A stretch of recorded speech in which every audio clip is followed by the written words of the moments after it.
ನಮಸ್ಕಾರ ವೀಕ್ಷಕರೇ. ಆರ್ಸಿಬಿ ಮತ್ತೆ ಸಿಎಸ್ಕೆ ನಡುವಿನ ಮೊದಲ ಪಂದ್ಯ ಮಾರ್ಚ್ 22ರಂದು ಚೆನ್ನೈನ ಚೆಪೋಕ್ ಕ್ರೀಡಾಂಗಣದಲ್ಲಿ ನಡೆಯಲಿದೆ. ಈಗಾಗಲೇ ಆರ್ಸಿಬಿ ಆಟಗಾರರು ಬೆಂಗಳೂರಿನಿಂದ ಚೆನ್ನೈಗೆ ತೆರಳಿ ಕಠಿಣ ಅಭ್ಯಾಸದಲ್ಲಿ ನಿರತರಾಗಿದ್ದಾರೆ. ಮತ್ತೆ ಚೆನ್ನೈ ತಲುಪಿದ ಆರ್ಸಿಬಿ ತಂಡಕ್ಕೆ ಸದ್ಯ ದೊಡ್ಡ ಸಿಹಿ ಸುದ್ದಿ ಸಿಕ್ಕಿದೆ ಅಂತಾನೆ ಹೇಳಬಹುದಾಗಿದೆ. ಹೌದು ವೀಕ್ಷಕರೇ, ಅದಕ್ಕೂ ಮುನ್ನ ನೀವು ಕೂಡ ಆರ್ಸಿಬಿ ತಂಡದ ಡೈ ಹಾರ್ಡ್ ಅಭಿಮಾನಿಯಾಗಿದ್ದರೆ ಈ ವಿಡಿಯೋಗೆ ಒಂದು ಲೈಕ್ ಮಾಡಿ. ಮತ್ತೆ ನಿಮ್ಮ ಪ್ರಕಾರ ಆರ್ಸಿಬಿ ಮತ್ತೆ ಸಿಎಸ್ಕೆ ನಡುವಿನ ಮೊದಲ ಪಂದ್ಯವನ್ನು ಯಾರು ಗೆದ್ದು ಬೀಗಬಹುದು ಎಂದು ನಮಗೆ ತಪ್ಪದೇ ಕಮೆಂಟ್ ಮೂಲಕ ತಿಳಿಸಿ. ವೀಕ್ಷಕರೇ, ನಿಮ್ಗೆಲ್ಲ ಗೊತ್ತಿರುವ ಹಾಗೆ ಮಾರ್ಚ್ 22ರಿಂದ IPL ನ 17ನೇ ಆವೃತ್ತಿ ಶುರುವಾಗುತ್ತಿದೆ. ಮತ್ತೆ ಉದ್ಘಾಟನಾ ಪಂದ್ಯದಲ್ಲಿಯೇ ಆರ್ಸಿಬಿ ತಂಡ ಬಲಿಷ್ಠ ಚೆನ್ನೈ ಸೂಪರ್ ಕಿಂಗ್ಸ್ ತಂಡವನ್ನು ಚೆನ್ನೈನ ಚೆಪೋಕ್ ಕ್ರೀಡಾಂಗಣದಲ್ಲಿ ಎದುರಿಸಲಿದೆ. ಆದರೆ ಸಿಎಸ್ಕೆ ತಂಡ ಸದ್ಯ ಹಲವಾರು ಸಮಸ್ಯೆಗಳನ್ನು ಎದುರಿಸುತ್ತಿದ್ದು, ಕಳೆದ ಬಾರಿ ಅದ್ಭುತ ಪ್ರದರ್ಶನ ನೀಡಿದ್ದ ಆರಂಭಿಕ ಆಟಗಾರ ಡೆವನ್ ಕಾನ್ವೆ ಅವರು ಈಗಾಗಲೇ ಇಂಜುರಿ ಸಮಸ್ಯೆಯಿಂದ ರೂಲ್ಡ್ ಔಟ್ ಆಗಿದ್ದರೆ, ಮಧ್ಯಮ ಕ್ರಮಾಂಕದಲ್ಲಿ ಆಧಾರ ಸ್ತಂಭವಾಗಿದ್ದ ಅಂಬತ್ತಿ ರಾಯುಡು ಅವರು ಕೂಡ ಈಗಾಗಲೇ ನಿವೃತ್ತಿ ಹೊಂದಿದ್ದಾರೆ. ನಂತರ ಇನ್ನೊಬ್ಬ middle order batsman Ajinkya Rahane ಅವರು ಸದ್ಯ ತುಂಬಾ ಕಳಪೆ ಫಾರ್ಮ್ ನಿಂದ ಬಳಲುತ್ತಿದ್ದರೆ,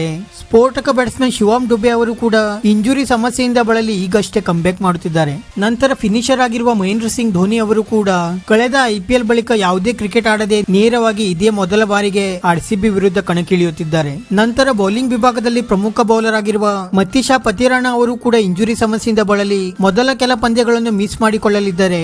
ಇನ್ನೊಬ್ಬ ವೇಗದ ಬೌಲರ್ ಮುಸ್ತಫಿಜುರ್ ರೆಹಮಾನ್ ಅವರು ಕೂಡ ಇಂಜುರಿ ಸಮಸ್ಯೆಯಿಂದ ಬಳಲಿ ಈಗಷ್ಟೇ ಕಂಬ್ಯಾಕ್ ಮಾಡುತ್ತಿದ್ದಾರೆ. ಇಷ್ಟೆಲ್ಲ ಸಮಸ್ಯೆಯನ್ನು ಎದುರಿಸುತ್ತಿರುವ ಸಿಎಸ್ಕೆ ತಂಡದ ವಿರುದ್ಧ ಆರ್ಸಿಬಿ ತಂಡ ಉತ್ತಮ ಕ್ರಿಕೆಟ್ ಆಡಿದರೆ ಖಂಡಿತವಾಗಿಯೂ ಕೂಡ ಜಯ ಸಾಧಿಸುವ ಸಾಧ್ಯತೆಗಳಿವೆ. ಇದುವರೆಗೆ ಈ ಕ್ರೀಡಾಂಗಣದಲ್ಲಿ ಆರ್ಸಿಬಿ ತಂಡ 2008ರಲ್ಲಿ ಬಿಟ್ಟರೆ ಯಾವುದೇ ಗೆಲುವನ್ನು ಸಾಧಿಸಿಲ್ಲ.